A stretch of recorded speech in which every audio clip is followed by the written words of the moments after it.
Hello everyone, my name is Caeden Scherer. Today I'm going to be talking about one of my favorite hobbies, which is fishing. Growing up, I was highly involved in the CCA, the Ducks Unlimited. I did wildlife and forages judging through the FFA, and that really put a big impact on my life when it comes to being outdoors and fishing. As I moved off to college, I was able to meet a lot of new friends and create a lot of new friendships just because of similar interest in fishing. And that's really showed me what fishing can do for people in a community. Whether it be health or community or conservation, fishing has a huge impact on all of our lives, and you don't really notice it at first glance. A huge part of fishing is conservation. CCA in particular has been a really big impact in my life because my uncle works there, and it's really has improved the shorelines of Texas and like Matagorda and such where I fish, and they really do a great job of helping everybody out. Fishing licenses in particular through the Texas Parks and Wildlife. Every Texan who wants to fish on the coast in a public waterway or in public water has to have a Texas fishing license.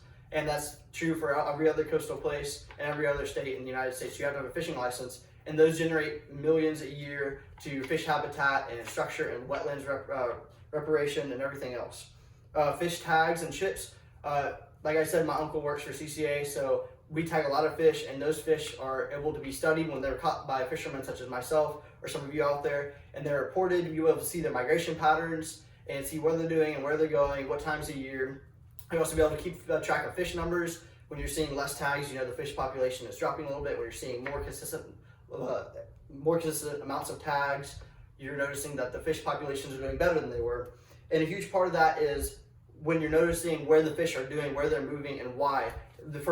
For instance, in Florida, when in Mosquito Lagoon, there had been a huge chemical spill upriver. A lot of fish and tarpon and snook were moving downstream and out into open water because that chemicals and the toxins in the water were killing them, and so they were trying to get out of there. And we were able to catch that by noticing the amount of fish that were exiting that area, and that was a huge help to stopping that issue in particular. Another thing is red tide. Red tide is when a big algae bloom occurs, and it kills lots of fish and lots of everything in the ecosystem. So when the fish are leaving that area, you're able to know, what is it? Is it toxic waste? Is it red tide? Is it that it's just a different time of year and the bait's not there? So tags and chips are another huge part of conservation that we need fishermen like myself to be able to know and get information from. Health benefits. Luckily, I'm not too stressed out yet, but stress is actually a big part of solving stress is from fishing. The American Heart Association actually recommends people who are older that have high blood pressure to go out and fish just because of the calming nature of it. But fishing in particular has a huge effect on it.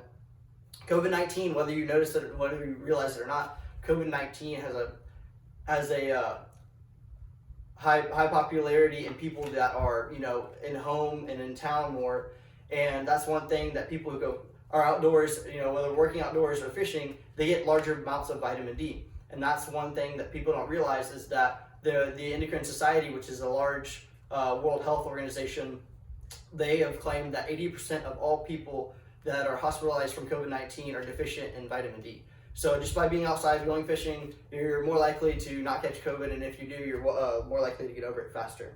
Cardio, if you're a wade fisherman like myself, cardio, you get it from the wade fishing because you're walking through the water and it gives you more resistance and it's working your body more. So it's like the fun version of working out. Community values. The fishing community is a huge community, whether it be the hunting community or the horse community or the cattle community. The fishing community is probably one of the biggest ones of them. And in particular, the CCA is a huge part of the fishing community. It's been around for a while now, and it has really had an impact on the Texas coast and lots of areas around us. And they do an amazing job generating millions of dollars annually to help get schools and kids that are either landlocked or they just don't have the opportunities to go out and see the coastline. They're generating millions of dollars to educate those kids on what's out there and the opportunities that fishing itself can give people. Job opportunities is a perfect example, whether it be a wildlife biologist, a marine biologist, a game warden. There's hundreds of options of jobs that revolve around the coast, the CCA, and fishing that are all great jobs. And I can speak from experience, where in Britain, where I'm from, there's several fishing lure companies that have really blown up in the past few years. And that's all due to the fishing industry. Small community awareness, in particular, I'm talking about the Texas coast. I know from particular in Matagorda, Texas, where fishing is seasonal, in the winter times, a lot of small communities, a lot of small shops have to close down on certain days of the week in the winter time just because there's not enough customer base. It's not summer fishing. It's not the time for everybody to be there. And so when you don't have the fishermen there and the support from the fishermen, a lot of small communities can't be open year round. And whether it be from holding fishing tournaments for the volunteer fire department or holding tournaments to get the school out or whatever it may be, the fishing community really depends on fishermen as a whole to be able to run in small towns. In closing, as you can see, fishing is a lot more than just a hobby. Fishing creates jobs, it helps find cures for diseases, whether it be from the CCA or whether it be from offshore studies with whatever they may find. And it also helps put oxygen in the air with a lot of the big projects that the CCA is doing, and a lot of the private organizations are doing to restore the mangroves in Florida, restore the grasslands in Texas, and that's been a huge part of restoring the coastlines. Simply put, fishing has been around for generations to come. Been around for generations, and hopefully, with the help of conservationists and fishermen like y'all and myself, we can keep it around for a while and help out our coastlines.